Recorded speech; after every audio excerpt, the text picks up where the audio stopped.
Jake Morrison wiped the sweat from his forehead as he walked through the crowded streets of Kavros Prime, looking for a parts dealer who could sell him a new power converter for his cargo ship.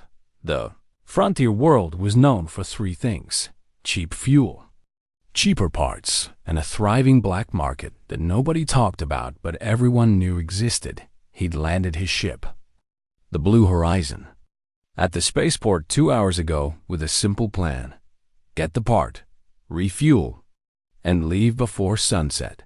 The narrow alleyways between industrial buildings confused him more than he expected, and his navigation device kept losing signal between the metal structures after 20 minutes of wrong turns. Jake found himself in a district he definitely did not mean to visit. The buildings here looked older and grimier than the commercial zone, with barred windows and guards standing at every entrance. A large sign in multiple languages hung above a doorway, and Jake's translator implant worked to decode the alien script. Premium labor acquisition. Today's offerings. His stomach turned when he realized what kind of place this was. Jake had heard about the slave markets on frontier worlds, but he had never seen one in person, and the reality made him feel sick. He turned to leave, wanting nothing to do with this place, when a crowd of buyers pushed past him through the entrance. The flow of bodies carried him inside before he could resist. The auction house was larger than it looked from outside, with a raised platform at one end and rows of seats filled with various alien species. Caged holding areas lined the walls, containing beings of all kinds waiting to be sold. An auctioneer, a squat alien with 6 arms, stood on the platform speaking rapidly in several languages. Jake moved toward the exit, disgusted by what he saw. But something made him pause. On the platform stood the largest being Jake had ever seen up close. The creature was nearly 8 feet tall, with 4 arms and 4 eyes, covered in dark purple scales that bore countless scars. Jake recognized the species immediately: a Vrakish warrior, one of the most feared races in the known galaxy. The Vrakish had raided dozens of human colonies over the past century, and their name alone was enough to make soldiers nervous.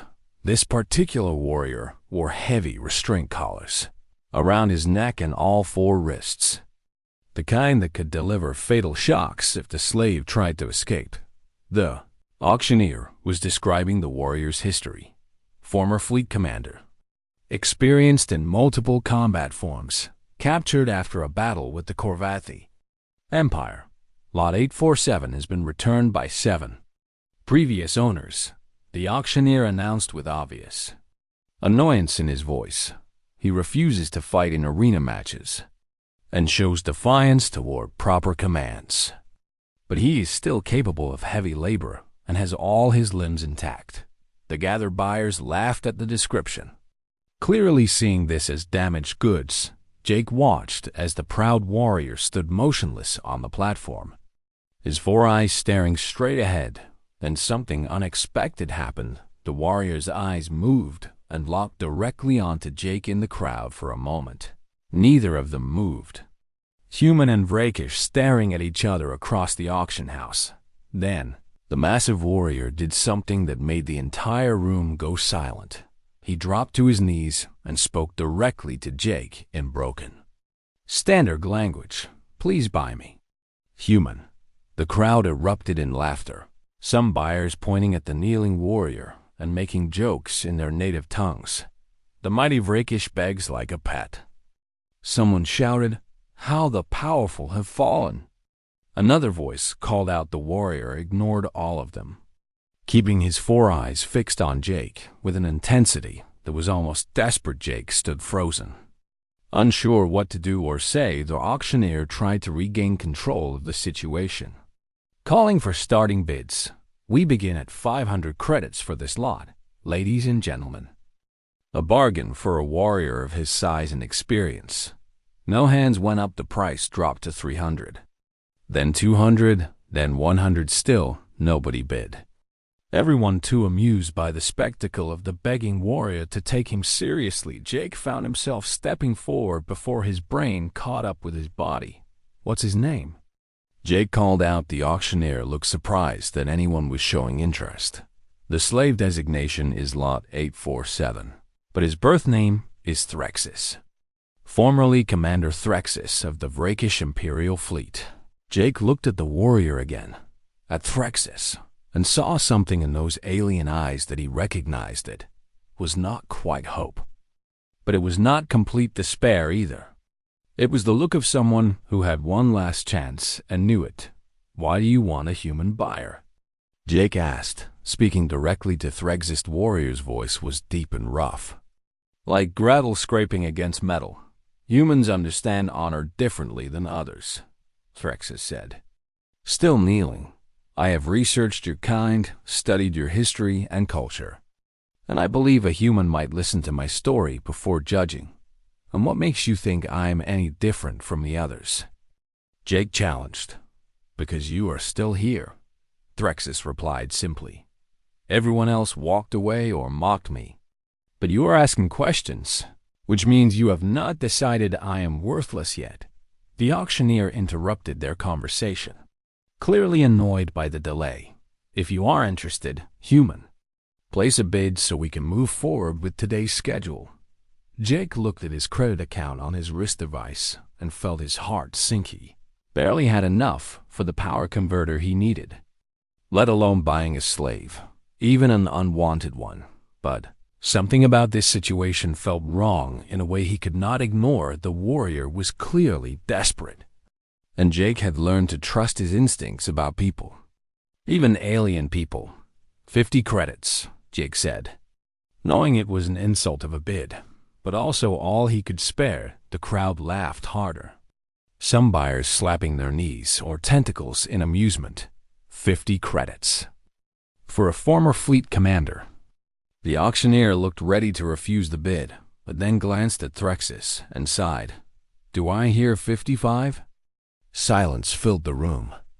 50 going once, going twice. Sold to the human for 50 credits. And good riddance to this troublesome lot. Jake could not believe what he had just done. He had bought a slave, something he had always found morally reprehensible. And not just any slave, but a Vrakish warrior whose species had killed thousands of humans as the paperwork was processed, and Threxis was released from his holding cage. Jake wondered if he had made the biggest mistake of his life. The warrior approached him slowly, moving with surprising grace despite his massive size. When Threxis reached Jake, he bowed deeply, all four arms crossing over his chest in what must have been a formal gesture. "Thank you, Master," Threxis said in that deep voice. "I will not disappoint you." Jake felt uncomfortable with the title immediately. "We need to talk about that master thing," he muttered. "But first, let us get out of this place before I change my mind." As they walked out of the auction house together, Jake carrying the ownership documents he already hated having, he caught the warrior looking at him with what might have been gratitude. The sun was setting over Kavros Prime, painting the grimy streets in shades of orange and red. Jake Morrison, cargo ship captain, had come here for a simple parts run and was leaving with a 700-pound alien warrior who had specifically asked to be bought by a human. He still needed that power converter.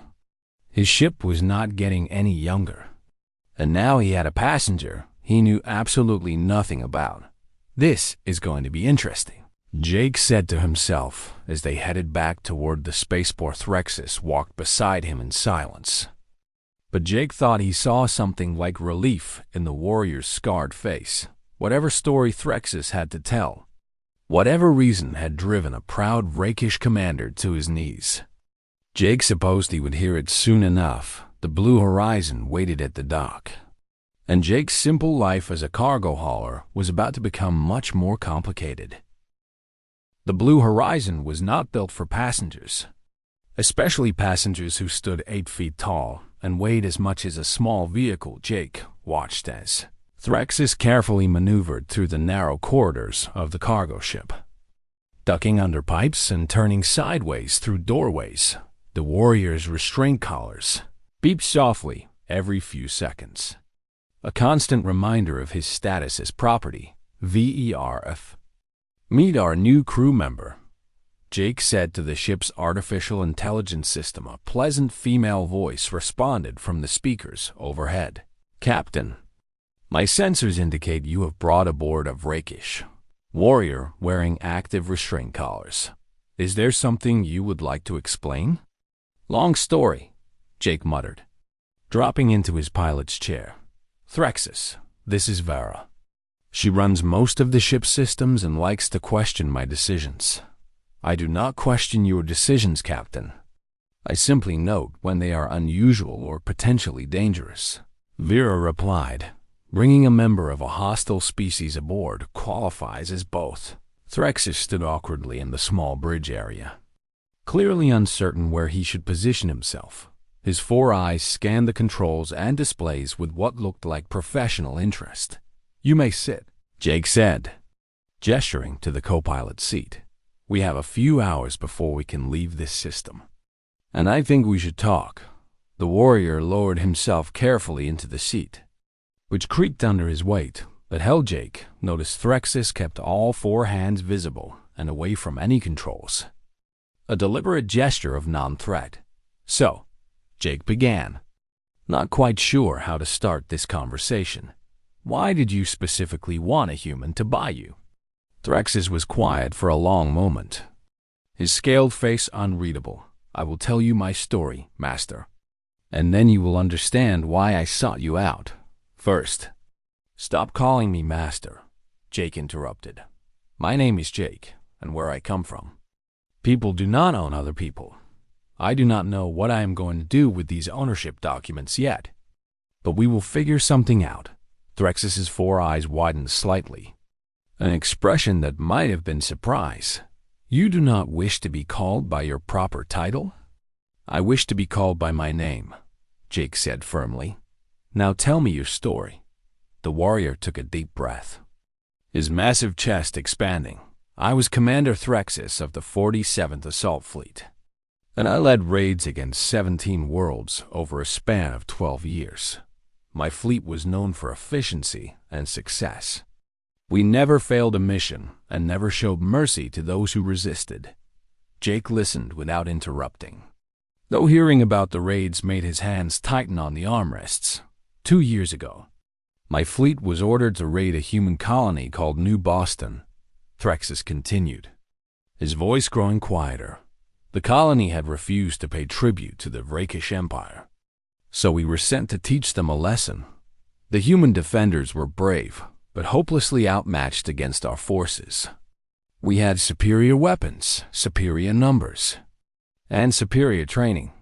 Within hours, we had pushed them back to their last defensive position, a civilian shelter where they had gathered their non-combatants. Jake felt his chest tighten as he imagined the scene. My warriors surrounded the shelter, and I prepared to give the order to break through their lines, Threxis said. And now his voice carried something that sounded like shame. But then something happened that changed everything. One of the human defenders, a woman, stepped forward from their line. She was wounded, bleeding from her side, but she walked right up to me without fear in her eyes.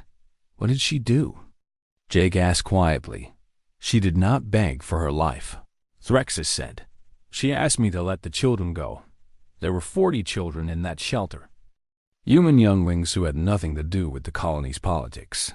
She offered herself as a hostage, said I could take her if I would just let the children evacuate safely. The warrior's 4 hands clenched into fists. I asked her why she would sacrifice herself for children who were not even her own offspring. And she looked at me like I had asked the strangest question in the universe. She said, because they are children, and someone has to protect them. Jake found himself leaning forward, caught in the story despite himself. What was her name? Amy Carter, Threxis said. I will never forget it because what she did that day broke something inside me. Or maybe it fixed something that was broken all along. I stood there with all my weapons and warriors, with the power to destroy everything. And I realized that this wounded human woman was braver than I had ever been. She was willing to die for strangers, For children, without hesitation. What did you do? Jake asked, though part of him already knew. I ordered my fleet to withdraw. Thraxis said simply, I falsified the mission reports. Claimed the shelter had been destroyed and all inside killed. But in truth, I let them all go. Amy Carter, the children. All of them. VER, as voice broke the silence that followed. That action would have been considered treason by Vrakish standards. Yes, Thraxis agreed. For 6 months. I continued leading my fleet, but I could not stop thinking about that moment. I started making more decisions that went against our orders. Showing mercy where I should have shown strength. Eventually, Vrakish High Command suspected something was wrong. They sent a loyalist fleet to observe mine. When they discovered my deception, they attacked us. My own people turned on me and destroyed my entire fleet. Jake felt a chill run down his spine. How did you survive?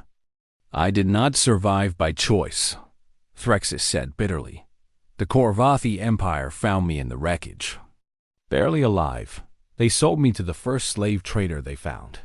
For 2 years, I have been passed from owner to owner, none of them wanting a warrior who refuses to fight for entertainment or commit violence on command. Why you refuse? Jake asked. Because I am tired of violence. Threxis said, because Amy Carter showed me that there is more to honor than following orders and crushing the weak. Because I hoped that somewhere in this galaxy, there might be someone who would understand that.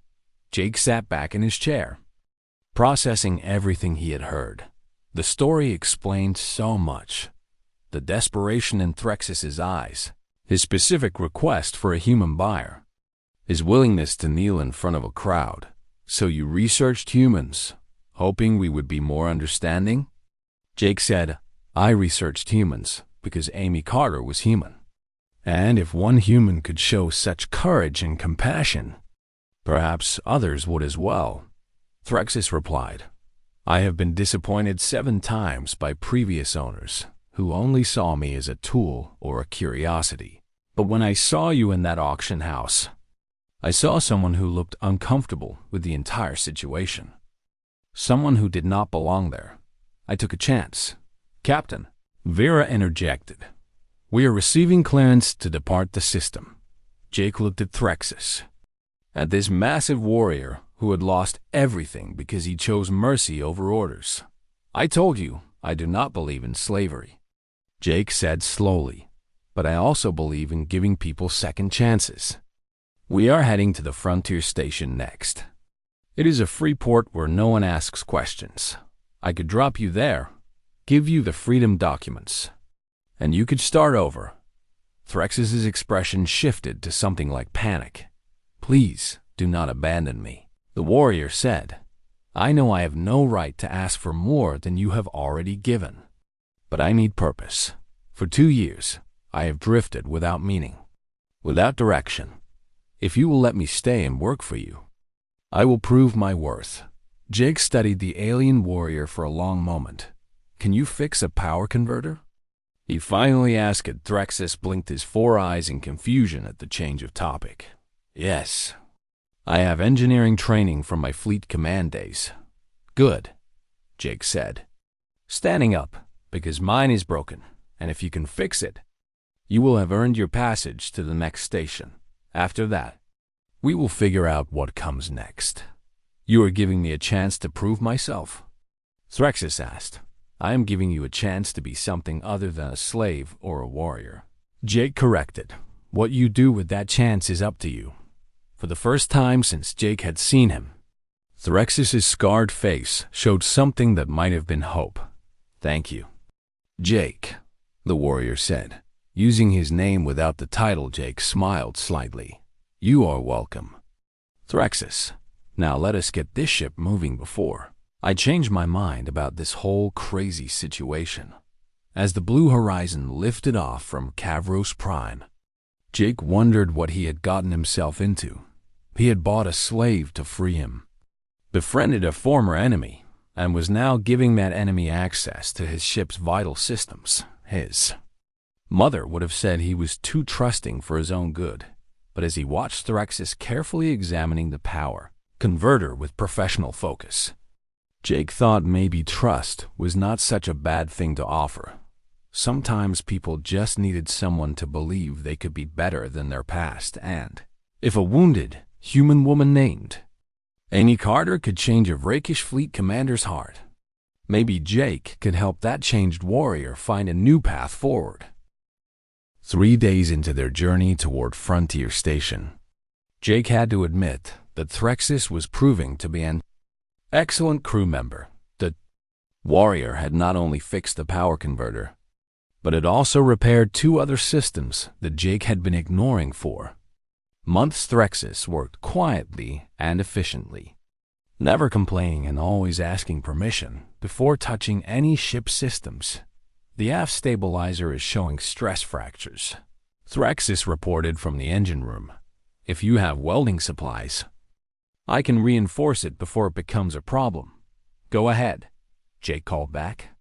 Reviewing their navigation charts, we should reach Frontier Station in 2 more days, if nothing goes wrong. That was when VERA's alarm systems activated. Captain, I am detecting a distress signal coming from a civilian vessel approximately 3 million kilometers from our current position. Jake pulled up the sensor data on his screen. What kind of vessel? A passenger transport. Registry shows it as the Star of Meridian, carrying 72 civilians. Vera reported. They are under attack by 3 unidentified fighter craft. Jake's hands tightened on the controls. The Kira reported. They are under attack by 3 unidentified fighter craft. Jake's hands tightened on the controls. The Narration reported. They are under attack by 3 unidentified fighter craft. Jake's hands tightened on the control fighter craft. Blue Horizon was a cargo ship with minimal weapons. Just enough defensive systems to discourage pirates, but nothing that could fight off 3 fighters. Can you identify the attackers? Jake asked. Sensor signatures match Korvathi Raider patterns. Vera responded. They appear to be disabling the transport's engines rather than destroying it outright. Threxus appeared in the bridge doorway, his 4 eyes focused on the sensor display. They want to capture the ship intact and sell the passengers as slaves, he said quietly. That is standard Korvathi Raider tactics. Jake stared at the distress signal indicator on his screen. Knowing he had a choice to make, the smart decision was to keep flying.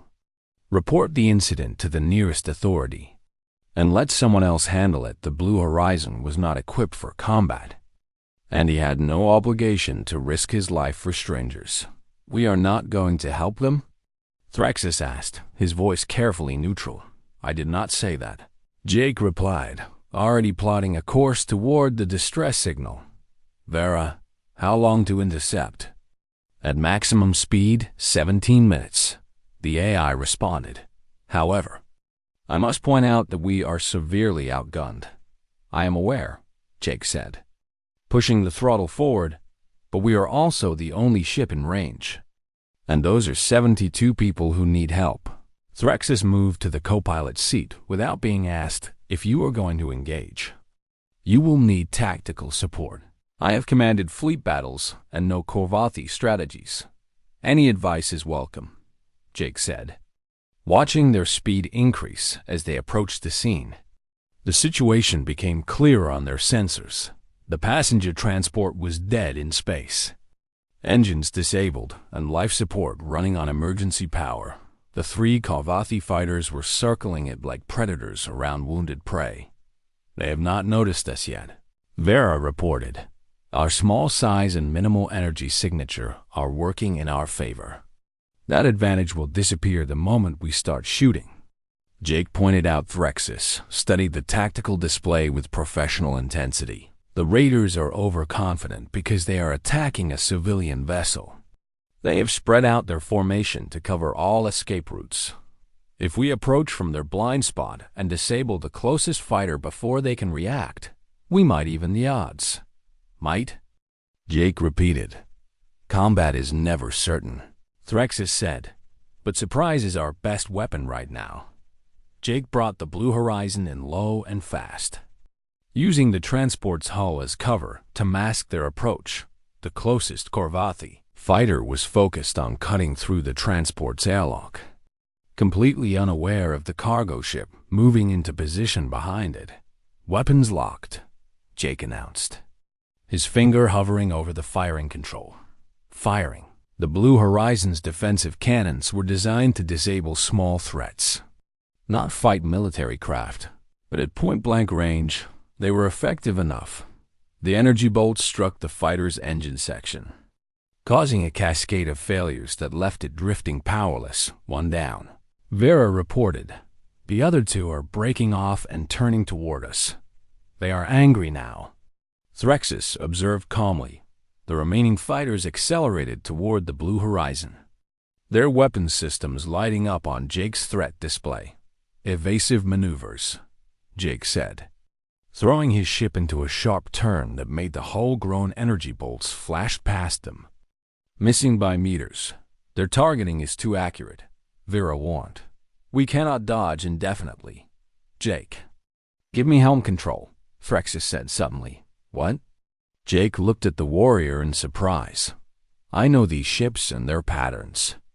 "Trust me," Threxus said, his four hands already moving toward the co-pilot controls. Jake hesitated for only a second before transferring partial control. "Do not get us killed."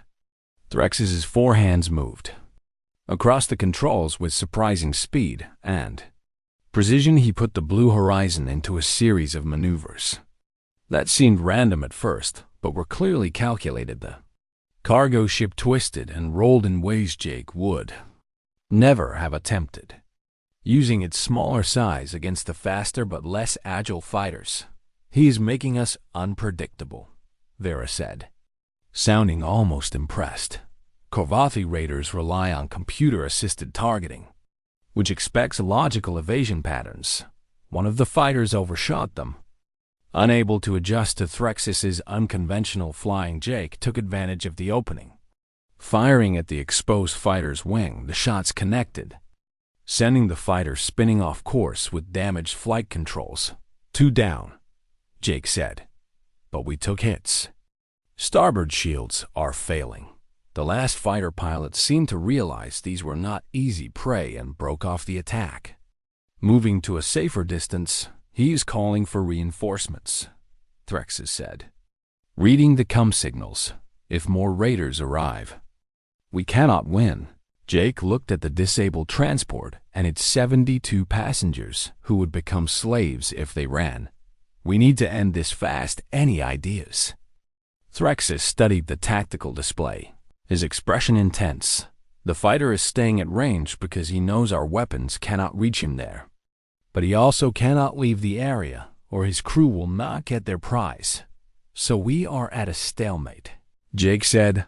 "Unless someone does something unexpected," Threxus replied, turning to look directly at Jake. "There is a cargo fighter in your hold. The one you were transporting to Frontier Station. I could pilot it." Jake immediately shook his head. "That fighter has no weapons. You would be defenseless." "I do not need weapons," Threxus said. "The restraint collars I wear have safeties that prevent me from piloting military craft, or the shock would kill me. But if you remove the collars, I could fly that fighter and use it to get close enough to the raider for you to make a shot." "That is suicide," Jake protested, "and removing those collars is illegal." "I could lose everything. Those 72 people will lose everything if we do nothing," Threxus countered. "I am already a dead warrior, dishonored and enslaved. If I can save lives with my death, then perhaps I can find some meaning in my end." Jake stared at the warrior, seeing the determination in all four of his alien eyes. "I did not buy you so you could throw your life away." "Then why did you buy me?" Threxus asked. Jake realized he did not have a good answer. He looked at the transport on his sensors, imagining the terrified families inside, waiting to be captured and sold. He thought about Amy Carter, who had offered herself to save children she did not know. "Vera, can we remove the restraint collars safely?" Jake asked. "Yes, but I must warn you, that this action will flag you as a criminal in 17 different jurisdictions. The AI responded, "I will take that risk," Jake said. "Threxus, if I do this, you better not die on me." The warrior stood. And for the first time since Jake had met him, Threxus smiled. "I will do my best."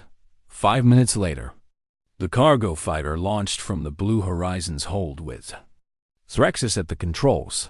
The Kovati raider immediately detected the new threat and moved to intercept, but Threxus was not flying like a cargo pilot, or even like a typical military pilot. He was flying like someone who had commanded assault fleets and knew every trick in the tactical manual. The cargo fighter twisted and spun through space, somehow avoiding the raider's weapons despite having no shields or armor. Threxus led the raider on a chase that brought it closer and closer to the Blue Horizon's firing range. "He is magnificent," Vera said quietly. "Almost in range," Jake announced, his hands steady on the weapons controls. The raider pilot realized the trap too late by the time he tried to break off. Jake's targeting lock was solid. The Blue Horizon's cannons fired, and this time Jake did not hold back. The shot struck the raider's cockpit section, causing catastrophic damage. The fighter went dark and began drifting, its pilot either dead or unconscious. All 3 raiders neutralized. Vera reported the cargo fighter returned to the Blue Horizon's hold, and Threxus emerged looking exhausted, but alive. Jake met him in the cargo bay, relief flooding through him. "That was the stupidest, bravest thing I have ever seen," Jake said. Threxus gave that small smile again. "I learned from the best. Amy Carter taught me that some things are worth the risk." "Captain," Vera interrupted, "the transport is hailing us. They want to thank their rescuers." Jake opened the channel, and a woman's face appeared on screen. She was older, with gray hair and tired eyes, but her expression was grateful. "This is Captain Lisa Yang of the Star of Meridian," she said. "You saved 72 lives today. We are in your debt." "No debt necessary," Jake replied. "We were just helping someone in need." Lisa's eyes moved past Jake to where Threxus stood in the background, and her expression changed too. The story of the rescue spread faster than Jake expected. Within a week, news outlets across 3 sectors were running reports about the cargo captain who fought off Kovati raiders with help from a reformed, rakish warrior. Some sources praised Jake's courage and compassion, calling the story an example of how understanding between species could overcome old hatreds. Others criticized him harshly, claiming he was being naive about the rakish threat and putting others at risk by trusting a former enemy. The most concerning development was the formal death warrant issued by the Vrakish Empire, declaring Threxus a traitor who must be eliminated on sight. 50,000 credits for proof of my death, Threxus said. Reading the bounty notice on the ship's display, I have become quite valuable. Apparently, this is not funny, Jake replied. Pacing the bridge. Half the bounty hunters in the sector are going to be looking for you now. I'm not laughing, Threxus assured him, but I expected this. My people do not forgive what they consider weakness or betrayal. Vera's voice interrupted their conversation. Captain, you are receiving another message request. This makes 47 since the news story broke. Jake sighed and opened the newest message. A thin alien face appeared on screen. Species he did not recognize, speaking in heavily accented standard. Please. Human Captain, I saw your story, and I need help. My family was taken by slavers 3 months ago, and I have been trying to find them, but I have no resources or connections. Can you help me? Jake felt his chest tighten as he closed the message without responding. This is the problem, he said to Threxus. We are just one cargo ship with a crew of 2. I cannot help everyone who asks. No, Threxus agreed, but we could help some of them. With what resources? Jake asked. I am barely keeping this ship running. And now we are being hunted by the rakish empire and every bounty hunter with a ship.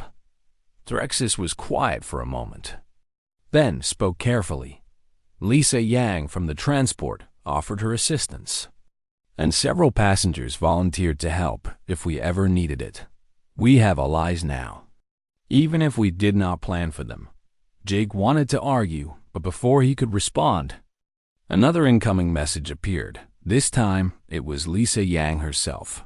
"Jake, I have been thinking about what you did for us," she said. "My ship is faster and better armed than yours, and my crew voted unanimously to offer our support if you are planning to help other slaves. We cannot pay much, but we can contribute time and resources." Jake stared at the screen in surprise. "Captain Yang, you have your own roots and responsibilities. We almost became slaves ourselves." Lisa interrupted. "Your friend Threxis saved us from that fate. Now we want to help others avoid it too. This is not about gratitude anymore. It is about doing what is right over the next week." Jake found himself coordinating a small network of volunteers. Lisa Yang's transport became a mobile base for planning operations. 2 passengers from the Star of Meridian, engineers named Kyle Chun and Derek Chun, who were brothers, offered their technical skills. A Korvati female named Rila, who had escaped slavery herself, joined to help with intelligence gathering on raider operations. "This is becoming bigger than I intended," Jake admitted to Threxis as they reviewed their first planned rescue operation. "Sometimes important things start small." Threxis replied, "Amy Carter was just one person showing mercy to one warrior. But that single act changed the course of my entire life. Who knows what these small rescues might lead to?" Their first operation targeted a mining facility on a remote asteroid where slaves worked in dangerous conditions. Jake used his cargo holder credentials to gain access, claiming he needed to inspect minerals for purchase. Threxis stayed hidden in the cargo hold while Jake met with the facility manager, a greedy alien who bragged about his cost-effective labor force. "I need workers who can handle delicate sorting," Jake said, playing his role. "Do you have any with technical backgrounds?" The manager showed Jake 3 slaves who had engineering training. One was Rela, the Kovathi female who had already agreed to join them. The other 2 were Kyle and Derek, the Chum brothers who had been sold into slavery by debt collectors back on Earth. "I will take all 3, Jake said, transferring the credits that Lisa's crew had pooled together. Once safely aboard the Blue Horizon and away from the facility, Jake explained the situation to the rescued slaves. "You are free now," he said. "We have documents showing legal purchase. And once we reach Frontier Station, we will file proper freedom papers. You can start your lives over." Kyle and Derek looked at each other in disbelief. "You bought us just to free us?" Kyle asked. "That is the plan." Jake Confirmedrilla spoke up, her voice shaking slightly. "I want to help you continue this work. I know how the slave networks operate, and I know what it feels like to be property. If you are building something to fight against this system, I want to be part of it." The Chum brothers agreed. And suddenly Jake's crew of 2 had expanded to 6. "We need better organization," Lisa Yang said during their next planning meeting via video link. "Right now we are just reacting to opportunities. But if we want to make a real difference, we need intelligence networks and safe houses. We need to become a proper underground railroad," Rella added, "and we need to be careful." Vara interjected. "The Kovathi Empire has noticed the mining facility rescue. They are increasing security at their facilities." Threxis studied the data Vera displayed. "They will also be looking for patterns. If we hit too many Kovathi targets, they will predict our movements. So we vary our targets." Jake said, "We help whoever we can, wherever we can, and we stay unpredictable." Over the following month, their network grew slowly but steadily. They freed 4 more slaves from a transport station, rescued 2 children who had been kidnapped from a human colony, and helped 3 escaped slaves find safe passage to free worlds. Each rescue came with risks. And twice they barely escaped security forces, but their reputation was growing. Not just as rescuers, but as people who treated former slaves with dignity and respect. Threxis has been remarkable with the rescued people, Lisa told Jake during one of their coordination calls. He spends hours talking with them, helping them process their trauma. I think helping others is helping him heal too. Jake replied, he finally has a purpose beyond violence or survival, but success brought attention, and not all of it was welcome. Captain, I am detecting encrypted communications being monitored from our position, Vera announced one evening. Someone is tracking our movements? Jake felt a chill run down his spine. Bounty hunters? Possibly, or Korvathi intelligence? Vera responded, I am also detecting 3 rakish signatures at the space station we are approaching. Threxis' expression became grim when he heard the news. They sent hunters for me. The Vrakish Empire does not forgive traitors, and they will not stop until I am dead. Then we will deal with them, Jake said. But he felt fear rising in his chest. Jake, Threxis said seriously, these are not ordinary hunters. They will be elite warriors trained specifically for assassination. If we dock at that station, there will be a confrontation, and I do not want anyone else hurt because of me. So what do you suggest?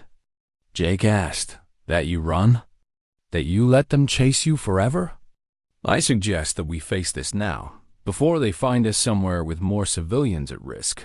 Threxis replied, if I must fight my own people, let it be on my terms, not theirs. Jake looked at his friend. This massive warrior who had chosen mercy over violence, who had risked everything to save strangers. You are not facing them alone, Jake said firmly. We are a crew now, and crews stick together. Kyle and Derek agreed immediately. Both having learned basic combat training during their time aboard, Rayla nodded as well. You saved me. Now I help save you. Lisa Yan's face appeared on the communication screen. The Star of Meridian is 2 hours away. We are coming to back you up. This is becoming a battle. Vera observed, and battles have casualties. Then we better make sure we are not the casualties. Jake said he looked at Threxis and saw something in the warrior's eyes he had not seen before. Not fear exactly, but awareness that this confrontation would determine more than just his fate. The hunters will be waiting for us at the station. Threxis said, they will expect me to try hiding or running. What will they not expect? Jake asked. Threxis' expression became thoughtful. They will not expect me to walk up to them and challenge them openly. Warrior to warrior. Vrakish culture has strict rules about honor challenges. If I invoke the old codes, they will have to face me directly. And if you lose? Jake asked quietly. Then at least I will have died standing up for something I believe in. Threxis replied, that is more honor than I thought I would ever have again. Jake wanted to argue, to find another way, but he understood what this meant to Threxis. This was not just about survival anymore. It was about proving that choosing mercy and compassion did not make someone weak. It was about showing that honor could mean protecting others instead of destroying them. All right, Jake said finally. We dock at the station, but we do this smart. Vera, start working on emergency evacuation routes. Everyone else, prepare for trouble. As the blue horizon approached the station, Jake could see the future branching before them. Either they would overcome this challenge and continue their work helping freed slaves, or they would fail and everything they had built would fall apart. He looked at Threxis, standing ready beside him, at Kyle and Derek checking their equipment, at Relis determined. The space station's lower levels were dimly lit and smelled of oil and old metal. Exactly the kind of place where confrontations happened away from security cameras. Jake walked beside Threxis through the narrow corridors, both of them knowing the Vrakish hunters were close. They are watching us from the maintenance bay ahead. VER's voice came through Jake's earpiece. 3 signatures. All armed, waiting in ambush position. Threxis stopped walking and turned to face the direction Vera indicated. I know you are there. Brothers, he called out in the Vrakish language. Then switched to standard so Jake could understand. Come out and face me properly. 3 massive figures emerged from the shadows. Each as large as Threxis, but wearing armor marked with symbols of the Vrakish Imperial Hunt Corps. The leader, slightly larger than the others, had red markings on his scales that indicated high rank. Threxis, the traitor, the leader said, his voice filled with contempt. You dishonor yourself further by speaking in the human tongue. I speak so my companion can understand. Threxis replied calmly. Or are you afraid to have a human witness your actions? The lead hunter's 4 eyes narrowed. I am Krethis, and I once served under your command before you betrayed everything we believe in. You showed mercy to human spawn, falsified battle reports, and brought shame upon our entire fleet. I showed mercy to children who had done nothing wrong.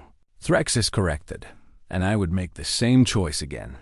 Krethis moved forward, his 4 arms flexing with barely contained rage. You dare stand here and defend your weakness? You, who were once the pride of the 47th Fleet. I stand here because I finally understand what real strength means, Threxis said. Killing the helpless is not strength. Krethis, it is cowardice hiding behind duty. The other 2 hunters growled at this insult, but Krethis held up a hand to stop them. You speak of strength while wearing no armor and carrying no weapons. Krethis observed. Do you think pretty words will save you from justice? I do not need weapons to speak the truth, Threxis replied, and I invoke my right as a former commander to demand an honor challenge, warrior to warrior, with no interference from either side. Krethis seemed surprised by this formal invocation. Jake stepped forward despite Threxis's warning gesture. What is he doing? Jake asked quietly. One of the other hunters, younger than Krethis, spoke up. He's invoking old codes that require single combat if Krethis accepts. They will fight alone while we observe. And if Krethis refuses? Jake pressed. Then he admits that Threxis still holds honor, the young hunter said, which would be unacceptable. Krethis clearly did not like being trapped by tradition, but he could not refuse without losing face before his own warriors.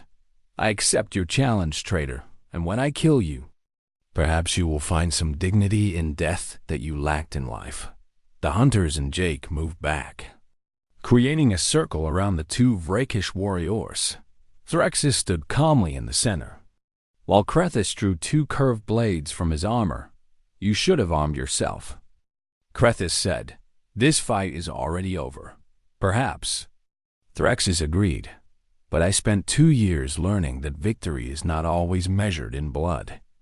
Krethis charged forward with the speed and power of a trained warrior. His blades flashed toward Threxis's torso in a killing strike, but Threxis moved with a grace that surprised everyone.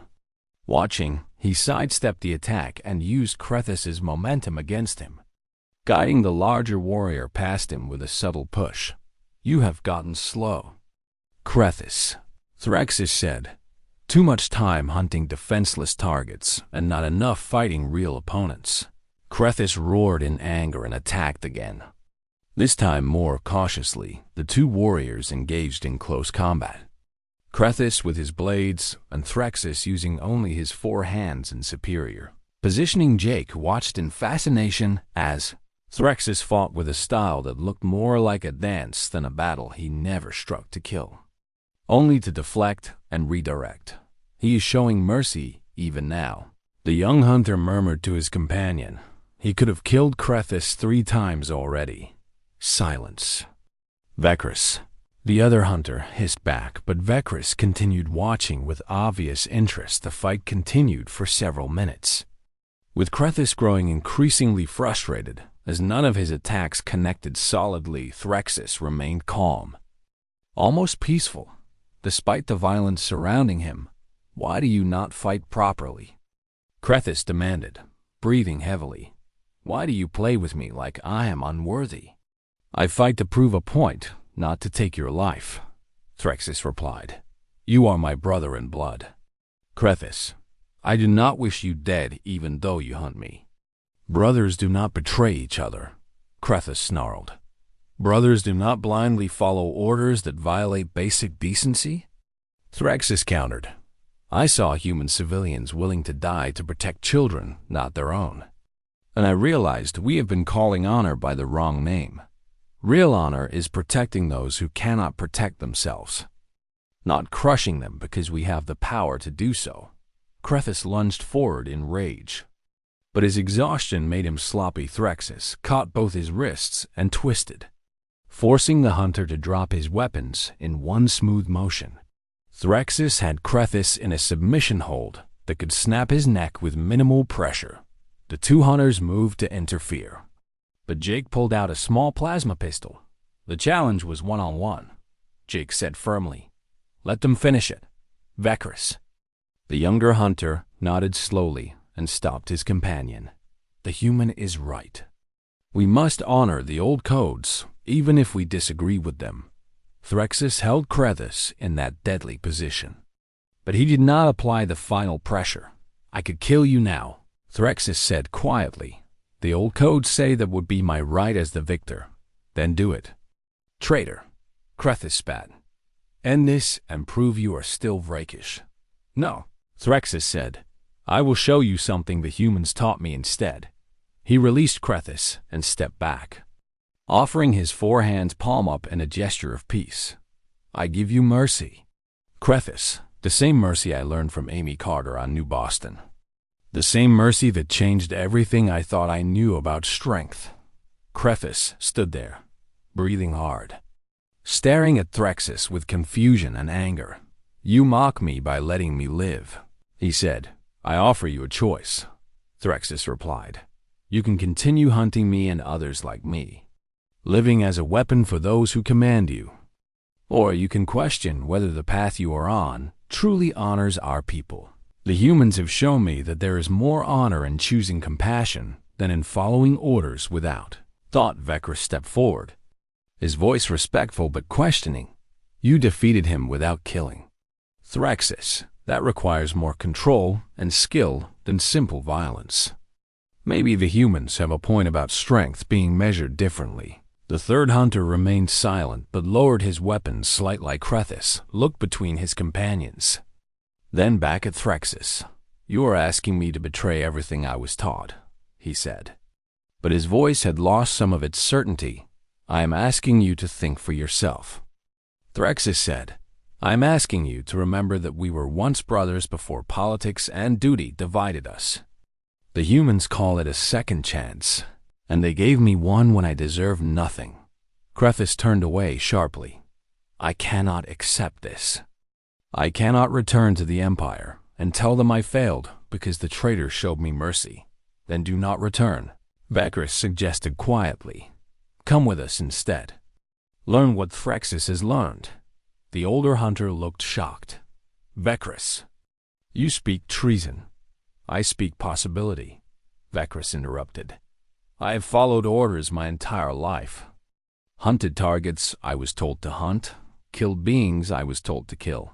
But watching this fight, seeing Threxus win through control rather than violence, I wonder if we have been measuring honor wrong all along. Crethus stood frozen, clearly struggling with everything that had happened finally. He spoke without turning around.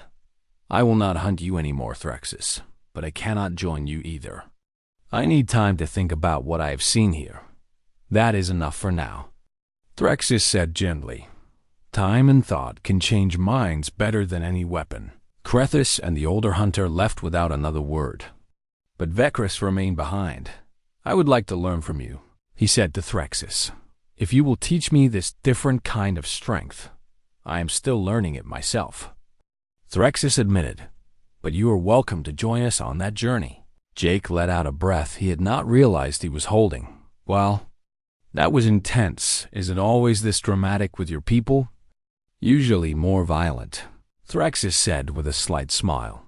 This was actually quite restrained by rakish standards over the following weeks. News of the confrontation spread through various networks. Story of the reformed warrior who defeated his hunter without killing him resonated with unexpected.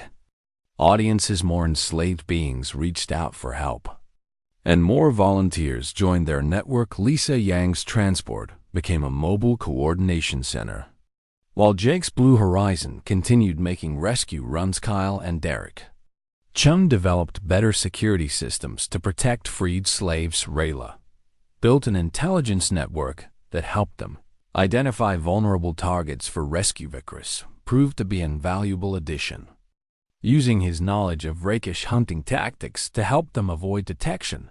The Galactic Council took notice of their activities and opened formal discussions about slave trade regulations. It was a small start, but it was something. One day, as they prepared for another rescue mission, VERA delivered unexpected news. Captain, you have received a private message from New Boston Colony. It is marked urgent and personal. Jake opened the message, and a woman's face appeared on screen.